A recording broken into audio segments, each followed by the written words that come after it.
This video is brought to you by Miniature Market. Thousands of board games, discounted prices, miniaturemarket.com.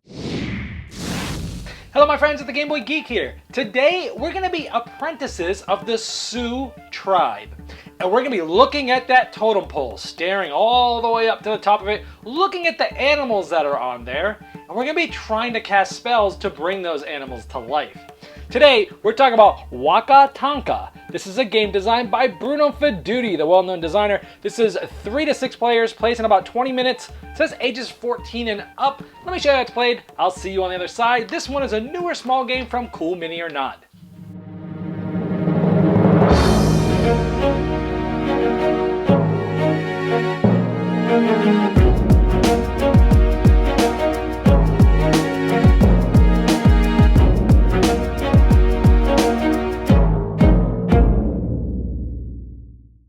Now in Waka Tanka, you'll see that there's some animals in the game. There's some platforms, and for each animal, there's actually 6 cards of each of those animals. So we see here, this is a wolf. Really cool artwork where this is sort of like a shadow of a wolf. There's the actual picture, and there's the wolf there. And there's also a bison and an owl. And this one we thought was maybe either a bear. Some people were arguing it was a puma. But there's 6 cards of each one. There's just one shown here. And then the last 2 animals is like an eagle, and then maybe like a small lion or cat or some sort.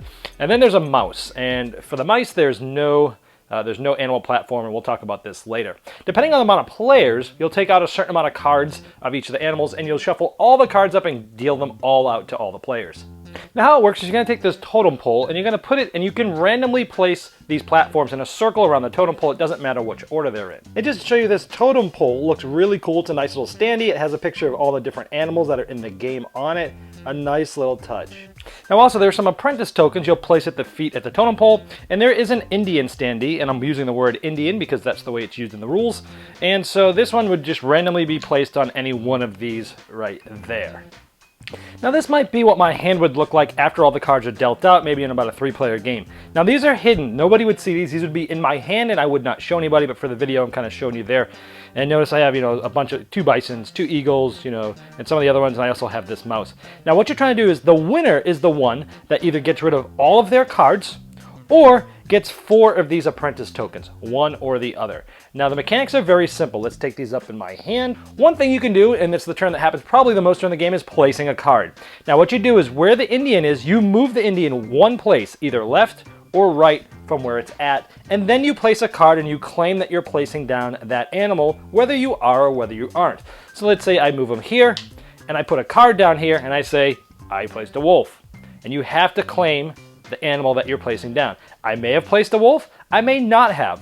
Now notice, I told you earlier there was a mouse card. This mouse doesn't have an animal because there is no mouse in the game. This requires you that when you place the mouse card, you're basically being forced to bluff somewhere. Now, I've placed a card, so it's the next player's turn. Another thing he could do, he could have placed a card too. He might say move this to the eagle and claim eagle, or he might move this over to the bear and claim bear. But instead, he can call this bluff. If he calls this bluff, he says, nope, flip it up. And let's say there are a few other cards here first. Let's say there was some cards here, and then that last player just said, oh, I'm going to play a wolf there. What happens is these get flipped over. This is the last card. This is the one he's really calling the bluff on. Oh, that was a wolf. And, oh, one person had lied and 2 people had told the truth. So because the last person that placed the card there that he's challenging told the truth, the player who called them on the bluff would have to take all these cards in their hand. And remember, you're trying to get rid of your cards to win the game. But let's say, for example, it was like this. This card was placed first, and then a different player placed this card later in the game, and then this last player placed this card. This next player calls on his bluff. He flips this card over to see, and we see that it was incorrect. That player correctly called the bluff. Even though there were 2 wolves there, the person who last played there lied, and this player called him on the bluff. So the player that correctly called him out on the bluff gets to take one of these apprentice tokens, and the player that bluffed and got caught puts these in their hand, and that's obviously bad because you want to get rid of cards. That's one way you get one of these. Now another way you can get one of these apprentice tokens is on your turn. Again, instead of moving the Indian and playing a card or calling someone on a bluff, you can attempt to cast a spell. And what you do is you can name any animal. The Indian doesn't have to be on or near it. And I just say bear. Maybe this Indian was far away. And I said, I'm going to cast the bear spell. If I think there's at least 2 actual bears here, that's what I would do. Then we'd flip it up and reveal. And if there are at least 2 bears, I would get a apprentice token, and these would get thrown out of the game, but you always reveal them so people can see what's there. If there were not 2, I would not get this token. I would end up just taking these cards into my hand. This is what the game might look like mid-play, where there's going to be a lot of cards around. And again, it's just you're placing cards, you're calling a bluff, or you're trying to put on a spell. And the one who gets rid of all their cards first, or gets 4 of these apprentice tokens, wins. I also wanted to show the inside of the box. Both the lid and the bottom of the box has some nice artwork on it. And you know, it doesn't do anything, but it's just goes to show you that Cool Mini or Not knows what they're doing. They know how to make games immersive, and this is just, you know, a nice touch that I'd like to see more and more publishers do.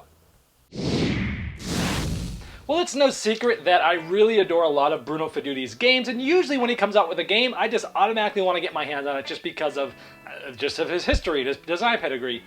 But I gotta be honest, this one somehow flew under my radar. I wasn't even really knowing about it. It just came, and that very rarely happens. But especially for someone like Bruno Faidutti, I usually keep up on that. But this one was under the radar, and I've got to tell you, this is an excellent, like, sort of family level bluffing game. And I gotta say, I'm not like a huge bluff game player. I like the bluff, it's fine if I have the right group for it. Some of our friends, we really like to mess each other over, and it can be fun in those settings for sure, but it's typically not my favorite type of genre. But this one was a ton of fun. It was quick, the artwork is awesome. I love on those cards that has the shadow of that animal, just looks really cool, you know, and the figure there casting the spell. And I love how it's so simple. You're either moving the figure and, you know, playing a card and saying what it is, or you're calling somebody out, or you're trying to cast a spell. And it's really interesting. It does have a little bit of a memory element where, you know, when cards are getting flipped up, you get to see them, and then you kind of put that in your memory bank. Oh, this spell got casted with the bison? Oh, wow, 3 of them are gone? That means there's at most 3 left, depending on the amount of players that are there. And you got to kind of keep this running total in your head.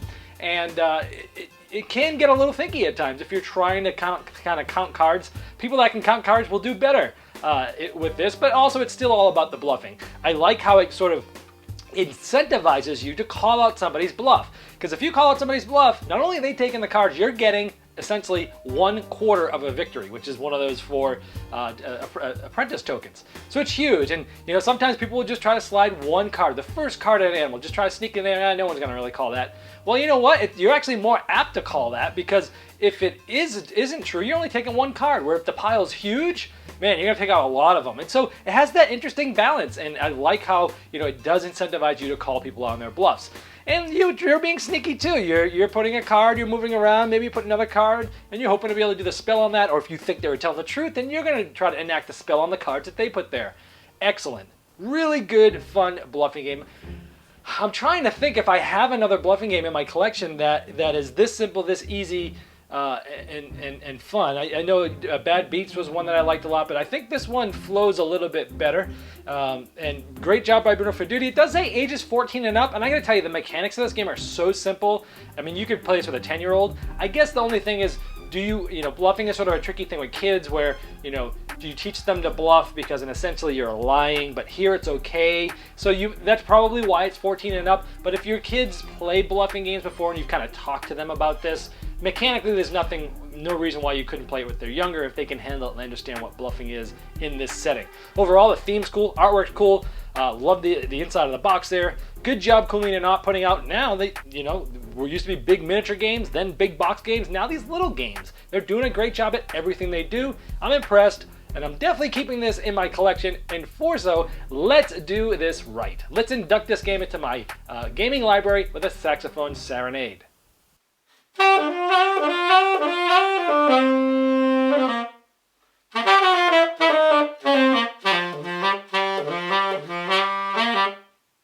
This video was sponsored by Miniature Market's Review Corner. The Review Corner features podcasts, video, and written game reviews by gamers for gamers. Miniature Market, the online gaming superstore. Thousands of board games, discounted prices. Check them out at miniaturemarket.com. I'd like to thank each and every one of you for backing me on Kickstarter, making this season become a reality. I'd like to especially thank those here that have backed me at the credit level. Now, these video reviews are also available by audio on our podcast. It's the intros and the final thoughts on GameBoyGeek.com. Click podcast.